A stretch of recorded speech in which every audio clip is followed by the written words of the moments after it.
ఇంతకుముందు రామ్మోహన్ రెడ్డి గారు చెప్పినట్టు నీళ్ళ విషయము నేను తర్వాత తీసుకుంటాను, ఎందుకంటే ఆ కాళేశ్వరం ప్రాజెక్ట్ ఆ పెద్ద ప్రాజెక్ట్ అది, దాని గురించి చాలా వివరాలు ఇచ్చే అవసరం ఉంది.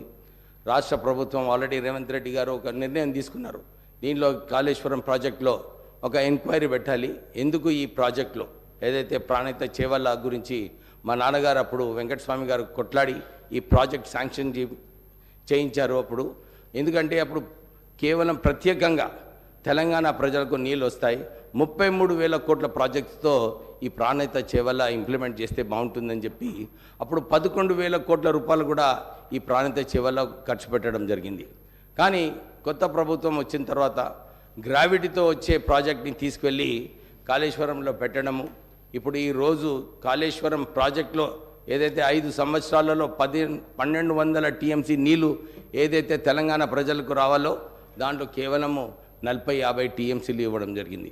ఆ 1,00,000 కోట్ల రూపాయలు ఖర్చు పెట్టిన తర్వాత సంవత్సరానికి 10,000 కోట్ల రూపాయలు మిత్తే అధ్యక్ష దానిపైన. అంటే ఈ ప్రాజెక్ట్ వయబిలిటీ ఉందా లేదా? అప్పుడు మాకు చెన్నూరు ప్రాంతంలో, మంతిని ప్రాంతంలో, మంచిర్యాల మా పెద్దపల్లి పార్లమెంట్ నియోజకవర్గంలో ఎప్పుడు కూడా బ్యాక్ వాటర్స్ నీళ్ళు రాకపోయేది. కానీ ఈ బ్యారేజెస్ కట్టిన తర్వాత ఈ బ్యాక్ వాటర్స్ వలన సుమారు 1,00,000 ఎకరాలు మునిగిపోవడము, అక్కడ మంచిర్యాల టౌన్లో ఇల్లులు కూడా మునిగిపోవడం జరిగింది. అయితే ఒక మంచి నిర్ణయం మా ముఖ్యమంత్రి గారు తీసుకున్నారు. దీంట్లో ఒక ఎంక్వైరీ పెట్టి నిజంగానే ఈ ప్రాజెక్ట్ ఏదైతే అంతకుముందు మహారాష్ట్రతో ఒప్పందం జరిగిందో ఇది నిజంగా రీడిజైన్ చేస్తూ ఇక్కడ మార్చే అవసరం ఉందా లేదా, దీంట్లో ఇన్ని వేల కోట్ల రూపాయలు ఎట్లా ఖర్చు అయినాయి.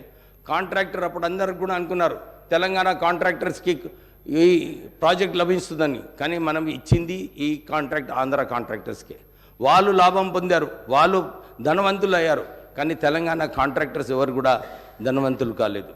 ఇప్పుడే మా గ్యారంటీ స్కీమ్ కింద 200 యూనిట్స్ ఫ్రీ ఎలక్ట్రిసిటీ కరెంట్ ఇస్తామని చెప్పి మా కాంగ్రెస్ ప్రభుత్వం ఇప్పుడే గ్యారంటీలో పెట్టడం జరిగింది. అతి త్వరలోనే ఈ స్కీమ్ ఇంప్లిమెంట్ చేయాలని చెప్పి ఒక రివ్యూ మీటింగ్ పెట్టినప్పుడు ఆశ్చర్యమైన విషయం బయటకు వచ్చింది. 81,000 కోట్ల రూపాయలు లోన్లు దాంట్లో రుణం ఈ పవర్ యూటిలిటీస్లో ఉన్నాయి. దాంతోపాటు 50,000 కోట్ల రూపాయలు నష్టాలలో ఉంది పవర్ కార్పొరేషన్స్. అంటే రాష్ట్ర ప్రభుత్వము ఈ పవర్ యూటిలిటీస్ని నష్టంగా నిజంగా లాస్ మేకింగ్ యూనిట్స్ చేస్తూ ఈ సరిగా గవర్నెన్స్ లేకుండా ఈ పవర్ యూటిలిటీస్ అన్నీ కూడా వారు కష్టకాలంలో ఉన్నారు అధ్యక్ష. నేను మా ముఖ్యమంత్రి గారిని నిన్న కోరడం జరిగింది. ఈ సింగరేణి సంస్థలో మా నాన్నగారు ఉన్నప్పుడు అప్పుడు 1,150 మెగావాట్ల సింగరేణి పవర్ ప్లాంట్ స్థాపించడానికి మన్మోహన్ సింగ్ గారితో మాట్లాడి మా అన్నగారు వినోద్ గారు ఇంకా మా నాన్నగారు అప్పుడు కొట్లాడి ఈ ప్రాజెక్ట్ని తీసుకురావడం జరిగింది. దీంట్లో ఇంకొక 850 మెగావాట్ల పవర్ ప్లాంట్ పెట్టే అవసరం ఉంది. పెట్టినప్పుడు డెఫినెట్లీ మనం ఈ 200 యూనిట్లు ఏదైతే బీద ప్రజలకు ఇచ్చే కార్యక్రమం రాష్ట్ర ప్రభుత్వం తీసుకుందో దానికి సహకారపడేలాగా మన ఈ సింగరేణి పవర్ ప్లాంట్ కూడా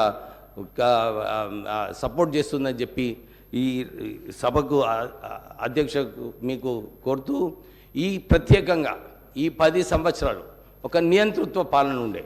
ఇప్పుడే వారు చెప్పినట్టు ఏ ఉద్యమం పోయినా కానీ అందరినీ అరెస్ట్ చేయడము, ఇంట్లో ఒక గంటలాది వాళ్ళందరికీ కూడా పోలీస్ స్టేషన్లో తీసుకెళ్ళి పొద్దున్న నుంచి సాయంత్రం వరకు పోలీస్ స్టేషన్లో పెట్టడము, తప్పుడు కేసులు పెట్టడము, అంటే ఈ నియంతృత్వ పాలన. ఎందుకంటే నేను మొన్న ఎలక్షన్ క్యాంపెయిన్లో పోయినప్పుడు కూడా ఇదే చూశాను. అందరూ కూడా ఇదే చెప్తున్నారు, సార్ ఈ పోలీస్ వ్యవస్థ ఈ టీఆర్ఎస్ నాయకులు ఏదైతే వాడుకున్నారో ఇష్టం వచ్చినట్టు అక్రమ కేసులు పెట్టడము, వారిని ఎస్సీ ఎస్టీ కేసులు పెట్టి రోజు వేధించడము, ఇవన్నీ కూడా ప్రజలందరూ కూడా నచ్చలేదు అధ్యక్ష. ఈ నియంతృత్వ పాలన పోవాలనే ఈసారి ఈ ఎన్నికలలో ప్రజలందరూ కూడా ఒక స్పష్టత ఇచ్చినారు. కాంగ్రెస్ ప్రభుత్వం రావాలి, మళ్ళీ ఒక ప్రజాస్వామిక తెలంగాణ రావాలని చెప్పి ప్రజలందరూ కూడా ఎన్నిక చేయడం జరిగింది. రేవంత్ రెడ్డి గారు ముఖ్యమంత్రి గారు అదే దాని ప్రకారంగా ఏదైతే ప్రజలు ఆశించారో ఒక ప్రజాస్వామిక తెలంగాణ ఉండాలని చెప్పి ఆల్రెడీ ప్రజావాణి కార్యక్రమంలో ఇది ప్రజల ప్రభుత్వం అని చెప్పి ఆల్రెడీ ప్రగతి భవన్ ఏదైతే ఇంప కన్సల్ ఉండేనో ఇవన్నీ కూడా తొలగించి ప్రజలకు అక్కడ యాక్సెస్గా చేయడం జరిగింది.